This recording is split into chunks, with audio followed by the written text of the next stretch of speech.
നമസ്കാരം, ഞാൻ രശ്മി സരൻ. ഇന്ന് കുക്കറിൽ എളുപ്പത്തിൽ നമുക്ക് പെട്ടെന്ന് എങ്ങനെയാണ് ഒരു ശർക്കര പായസം തയ്യാറാക്കാൻ നോക്കാം. അതിനായിട്ട് ഞാനിവിടെ എടുത്തിരിക്കുന്നത് 1 കപ്പ് ഉണക്കലരിയാണ്.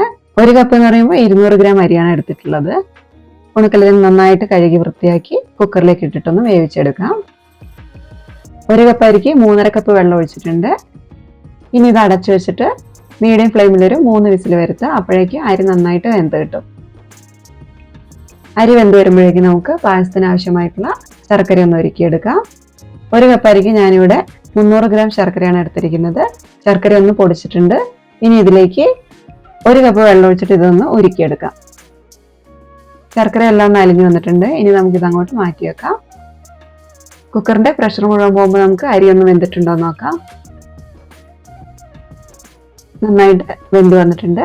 ഇനി ഇതിലേക്കാണ് ശർക്കര പാനി ഒഴിച്ചു കൊടുക്കേണ്ടത്. അതുകൊണ്ട് എപ്പോഴും ശർക്കരപ്പാനി ഒഴിക്കുന്നതിന് മുൻപായിട്ട് അരി വെന്തിട്ടുണ്ടോ എന്ന് ഉറപ്പുവരുത്തണം. ഉരുക്കി വെച്ചിരിക്കുന്ന ശർക്കരപ്പാനി ഇതിലേക്ക് ഒഴിച്ചു കൊടുക്കാം. 300 ഗ്രാം ശർക്കരയാണ് കേട്ടോ ഞാൻ ഈ പായസത്തിന് വേണ്ടിയിട്ട് എടുത്തിരിക്കുന്നത്. ഇത് തന്നെ പാകത്തിനുള്ളൊരു മധുരമാണ്. ഇനി മധുരം വേണമെങ്കിൽ മാത്രം നോക്കിയിട്ട് വീണ്ടും ചേർത്ത് കൊടുത്താൽ മതി.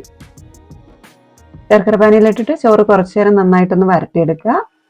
ഇനി ഇതിലേക്ക് നെയ്യ് ചേർത്ത് കൊടുക്കാം. ഞാനിവിടെ 1 ടേബിൾ സ്പൂൺ നിറച്ചും നെയ്യ് ഒഴിച്ചു കൊടുക്കുന്നുണ്ട്. ഇനി ഈ നെയ്യിലും ശർക്കരയിലും കിടന്നിട്ട് ചോറ് നന്നായിട്ടൊന്ന് വരണ്ടു വരണം. നെയ്യൊക്കെ ഉള്ളിലേക്കൊന്ന് വലിഞ്ഞ് ശർക്കരപ്പാനി ഒന്ന് കുറുകി വരുന്ന സമയത്ത് നമുക്കിതിലേക്ക് കുറച്ച് തേങ്ങ കൂടെ ചേർത്ത് കൊടുക്കണം. ഞാനിവിടെ 1/2 കപ്പ് ചിരകിയ തേങ്ങയാണ് ചേർത്ത് കൊടുക്കുന്നത്. ചിരകിയ തേങ്ങ മുഴുവനായിട്ട് ചേർത്ത് കൊടുക്കുന്നതിന് പകരമായിട്ട് ഈ തേങ്ങ ഒന്ന് പിഴിഞ്ഞിട്ട് ആ ഒരു തേങ്ങാപ്പാൽ ചേർത്ത് കൊടുത്താലും നല്ലതായിരിക്കും. തേങ്ങ ഇട്ടതിന് ശേഷം കുറച്ചു നേരം നന്നായിട്ടൊന്ന് വരട്ടിയെടുക്കണം.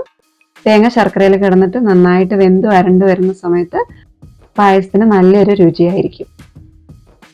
തേങ്ങയൊക്കെ പായസമായിട്ട് നന്നായിട്ട് യോജിച്ച് വന്നിട്ടുണ്ട്. ഈ ഒരു സമയത്ത് 4 ഏലക്കായ പൊടിച്ചിട്ട് ആ ഒരു പൊടിയും കൂടെ പായസത്തിലേക്ക് ചേർത്ത് കൊടുക്കുകയാണ്. എന്നിട്ടൊന്ന് നന്നായിട്ടൊന്ന് ഇളക്കി യോജിപ്പിച്ചെടുക്കാം. അപ്പോൾ സിമ്പിളായിട്ടുള്ള രുചികരമായിട്ടുള്ള ശർക്കര പായസം ഇവിടെ റെഡി ആയിട്ടുണ്ട്.